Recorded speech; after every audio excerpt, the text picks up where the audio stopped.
What is happening, Virgo? This is your girl Venus Angel here with another love reading for you guys. Thank you all so very much for tuning in to your weekly love reading. If you're unsure of your placements, go and check the description box below. But also, guys, please remember that these readings may not resonate with everybody, and that is totally fine. I'm going to be changing the schedule for my readings, so they're going to be on Wednesday instead of Monday or Sunday now. Just kind of see how that is for me, and if it doesn't work out, I'll adjust it like I usually do. And I'm also going to be changing up the spread. I'm not going to be doing the soulmate investigation read. I'm going to be doing this the horseshoe spread from inspiration from a YouTube tarot reader, Moonlight Scorpio. She's awesome. If you haven't checked out her channel, go ahead and do so. She is freaking awesome. So let's get into this. Okay, let's see what the hell is going on in your love lives, Virgo. I'm also going to be making an alteration to the spread. A small one, not too big. Just changing some stuff up.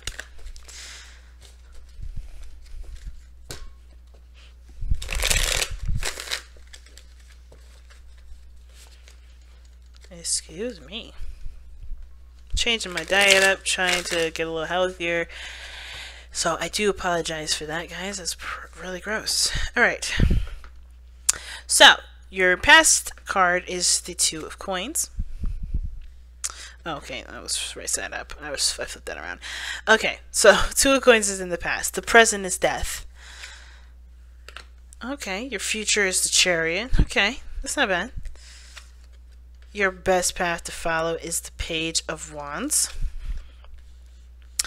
Your external energy is the Six of Swords. Who got that? Aries. I think I actually got that in their external energy. The hopes and fears is the Three of Wands. And their outcome, you guys, so your outcome is the Nine of Swords. Okay?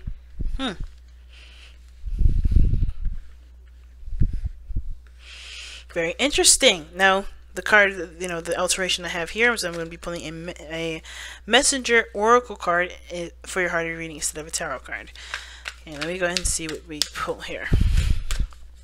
The Hangman is in your underlying energy as well.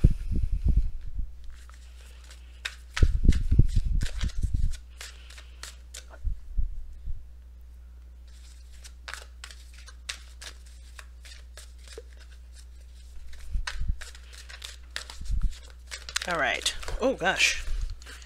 Don't fear the unknown. Okay, family. Holy moly. Be without malice is underneath the deck, and that's interesting. I don't know why I checked the bottom. I don't typically do that. I do, but I don't really feel a need to, like I guess, implement that too much, because it's an oracle deck. But interesting. Every message is an important message, isn't it? So, very interesting. So already what I'm getting the concept of is that there's definitely a change of perspective that's needed here. And the part that's a bit of a hang up is that this change of perspective, I think, is something that you get. This, you know, this perspective that you guys are looking at needs, you know, that you guys needed time to really understand thoroughly. I kind of get the sense that the only problem is now, like, surrendering to that is the hard part. Embracing that new perspective is the hard part. I think you guys already know what the changes need to be made. You guys already know what changes need to be made, what things need to be adjusted, what stuff, you know, needs to be, you know, rearranged. So way of seeing something needs to be readjusted. But even embracing that kind of adjustment is still very difficult to do. Mostly because you don't really know how the turnout's going to be if you embrace that sort of perspective. You just know that where you are now, what you're doing, how you see things, how you believe things is not conducive to what you're trying to do in your life. Now, the reason why I say that is because do not fear the unknown is really what it means. Don't let the unknown get you down or get you to, you know, get you back up. The unknown is nothing more than just a blank canvas for you to create what you want. But that may be, you know, with the perspective changing here that the Hangman can suggest, or the alteration in one's points of view, it can make the unknown a little more, makes that white canvas a little bit more sketchy, because you don't know what paint to use, you don't know what you're going to go into it with, but it's a blank canvas. you still, is whatever it is what you want to use, you just figure out how that works out. And a lot of times, especially considering that we don't like to go through that trial and error to figure out how things work and how things don't, it can be kind of scary to kind of figure out what the outcome could be in our head. That's why it's so important to never live in the future, live in our minds, but to live in the present, okay? So don't let fear, do not fear the unknown. Do not let fear, you know, corrupt your judgment or make you think that something's not going to work out, because the unknown is the unknown for a reason. You don't know. The unknown, it doesn't have any sort of data, so you can't utilize estimations. Not really. You can estimate all you want to, but until you do it, it's not, you know, you don't know if it's going to work. You don't, until you know the information, until you don't do things that, you know, require some sort of data to be made, you don't know. Okay, so be careful of letting the unknown make you fearful. Okay, now, in the past, you had the Two of Pentacles. Two of Pentacles usually talks about juggling two pentacles. Well, excuse me, juggling two ideas or two options that are both great in value, but which, of course, the biggest kicker with the Two of Pentacles is about figuring out which of the two coins are of value to you. Because you can have two coins here that mean something, right? They're cool. But until they mean something to you, they're pretty much pointless. So I feel like for you guys in the past year, there was a lot of trying to keep up, you know, things, trying to keep things in order, keep things balanced out. And I think at the same time that, you know, that balancing things out was really just kind of like a stand-in for you guys to figure out what you guys wanted to do. So very interesting, because Taurus had this card here, and then Aries had the Six of Swords here, I believe. I think it was Aries. I don't want to, hopefully it's not Taurus as well. But the thing is that, you know, there was a little bit of distraction mode here with other things that, of course, did need to be taken care of, that did require responsibility and stuff like that. But it was a distracting tactic to keep you from basically making the decision that was pretty much, that can be kind of hard to make, because you don't really know how either one of these are going to turn out, right? There are real options. There are options that does affect your physical day-to-day life. However, how they're going to turn out you don't really know. So I feel like in the past year you ended up coming up with that decision, right? You end up coming up with a decision. Yes, putting aside the things that you're juggling.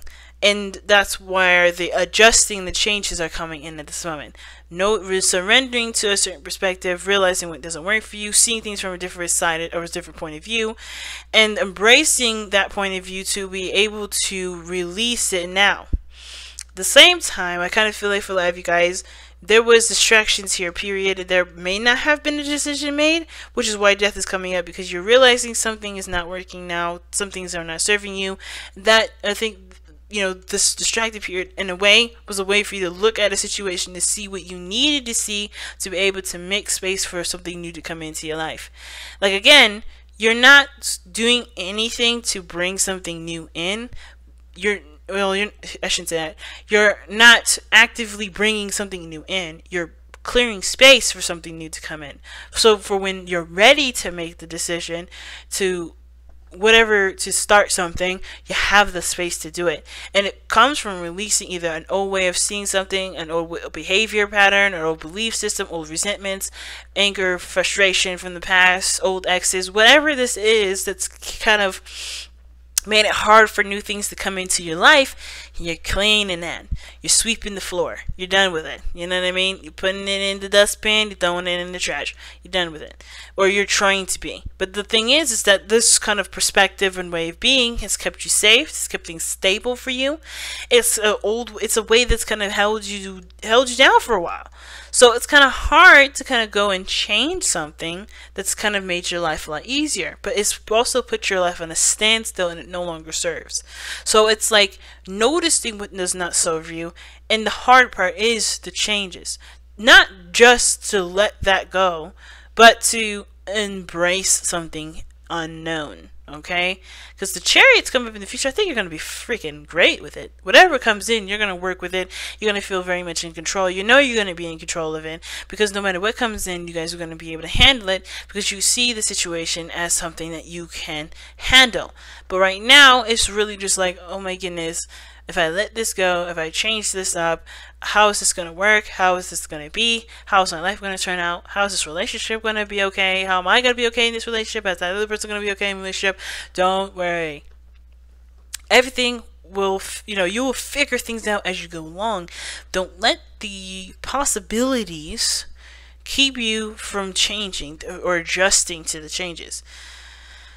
What's interesting is that your best path to follow is the Page of Wands. The Page of Wands usually talks about, a spark of passion, that a little bit of fun and excitement. So I feel like for some of you guys, you may have been either focusing a lot on work, focusing a lot on the practical things, really trying to kind of get your responsibilities handled out, but that in a sense was neglecting a lot of your other needs, which may have to do a lot with why there's a lot of things that are coming into play with changing your perspective and changing the way you see things and changing what you do based off of your belief system and how you see things.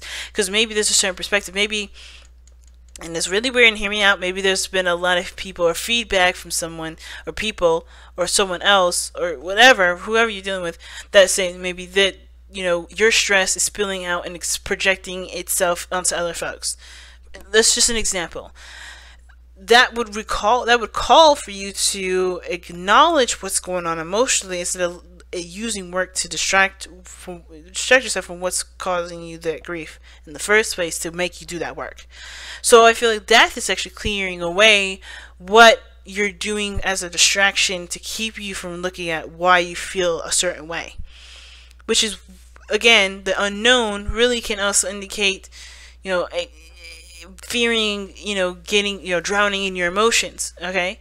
Now, Earth signs, you guys are known for kind of putting your emotions and your feelings on the back burner and handling things that are important or intangible here and now. But until you guys focus on your emotions, those problems are never really going to truly be situated or solved, because they're not being done in a manner that is, it's not being done in the sense of like, in a way that's conductive and conducive to being effective, if that makes sense. Oh God, hopefully I made sense there. It's just not effective. Okay, it won't be effective until you look at why you're doing them, or what you need personally for yourself.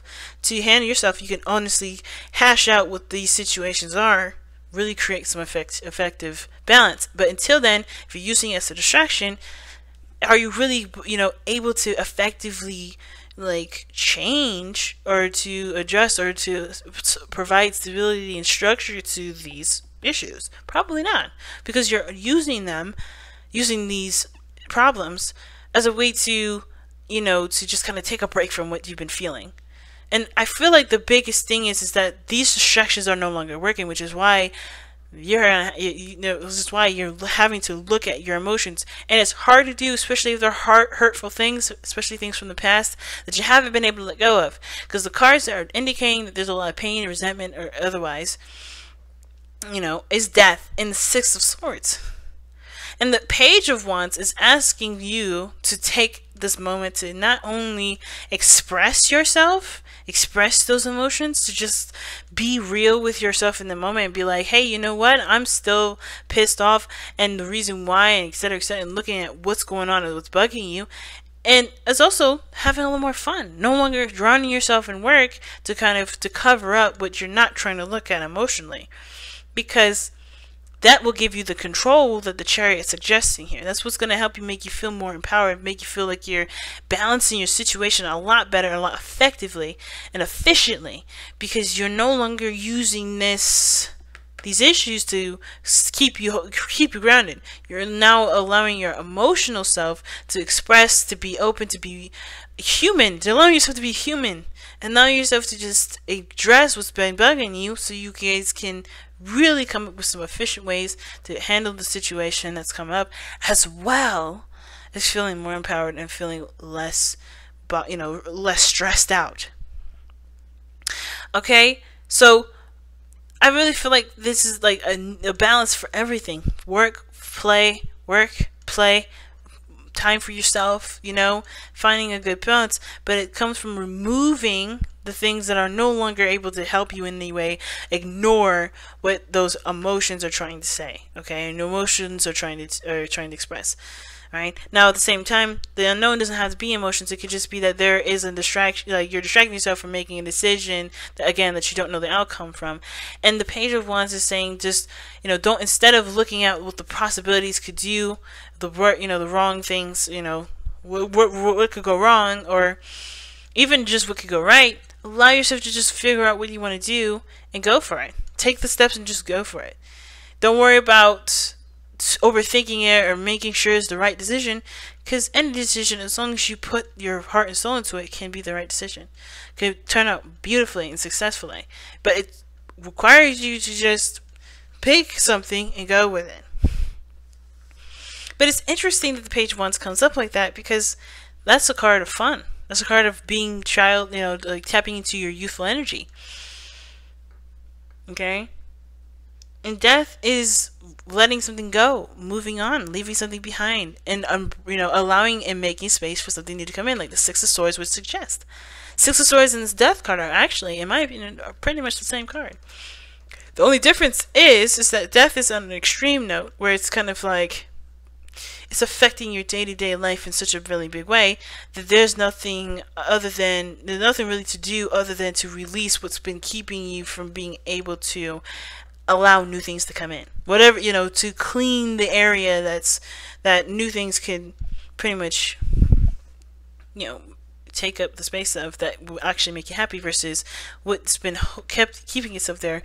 Yes, may have worked for a while, but no longer serving you in the way that you want it to serve you. So the Six of Swords is about moving on to new pastures, and being, you know, finding a better environment, a better, like, path in life. The Six of Swords can also indicate, you know, like I said, leaving the past behind, you know, moving on, you know, no longer letting the past predict or tell you how things are going to be. And that can be kind of scary, because if you're literally moving on from the old, where things were predictable, yeah, it's gonna put you in a position where you're gonna experience some new stuff. You're gonna be put in a situation where you're gonna see some things from a new perspective, and you're going to have to, you know, figure out what you're gonna do with those new things. But I don't think it's a fearful thing. It's also something to look forward to. It can be, like I said, with Taurus, I think, or was it Aries?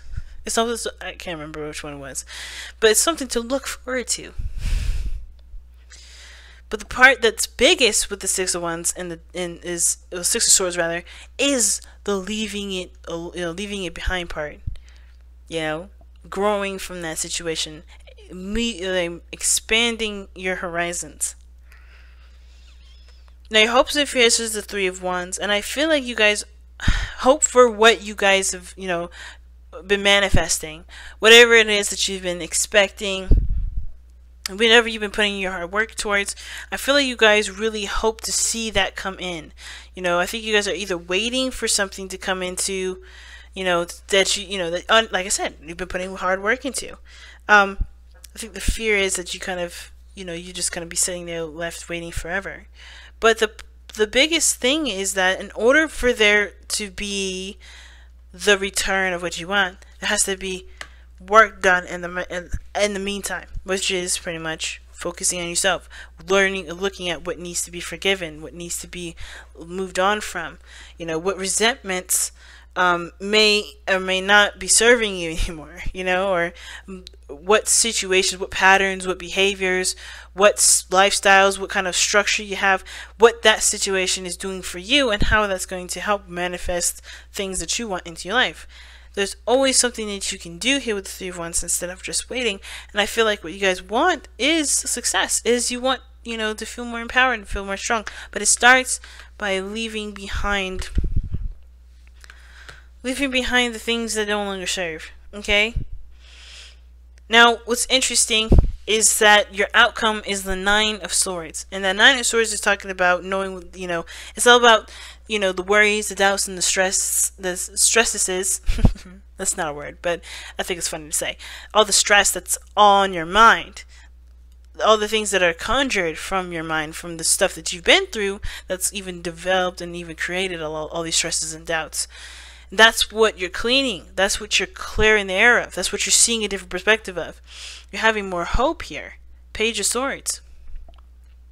Getting more information, and now I think you guys have gotten more information to now be able to leave behind an old perspective, surrender that old way of thinking, and embrace a new way, so that success can come to you because you are moved on from whatever the stress was from the past, or the stress was, whatever this has caused the stress. Forgive it, move on from it, leave it, leave it in the past, and travel to something new, to embrace a new way of being. The unknown is, like I said, a canvas to create whatever you want, and instead of seeing it as something that's scary, see it as an opportunity for you to be the person that you want to be, or to have the relationship that you want to have. It's a hard one, especially if if you feel like it's been saving your life. This now it's not. Now it's just now fulfilling you. So you guys have surrender your belief in scarcity. The universe is asking you to open to the infinite nature of abundance. In this way, you can remove blocks in your life and succeed beyond your wildest dreams. I believe it. Yeah. That's literally what we were just talking about. Do not fear the unknown and surrender your belief of scarcity are very similar in the sense of, not letting yourself limit the possibilities of success based off what you know, based off of what you've been doing forever, because that is not going to get you to success. You're always going to have to change some stuff up, and this is the time. This is the situation to do that, and you have everything that you need. Alright, Virgo, I'm going to go ahead and let you guys go. Thank you so much, guys, for tuning in. I really appreciate you guys tuning in. And I will see you guys next week. Love y'all. Take care. Bye, guys.